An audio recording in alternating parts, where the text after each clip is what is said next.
I've been reviewing images from my recent trip to India and noticed that the photos of the Taj Mahal included hundreds of people.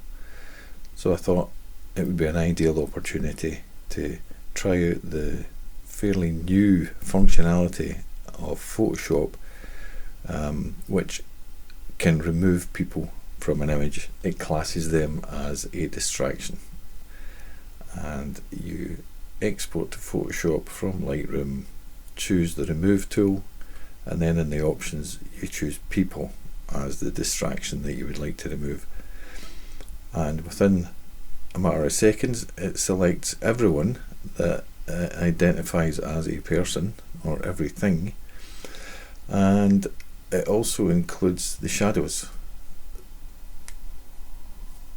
You then click on the little tick and let the program run.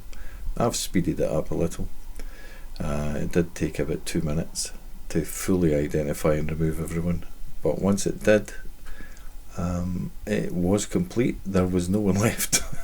So, and even zooming in, I couldn't find any artifacts that would suggest there was anybody there. So impressive, but it did start me thinking, why would I want to do this?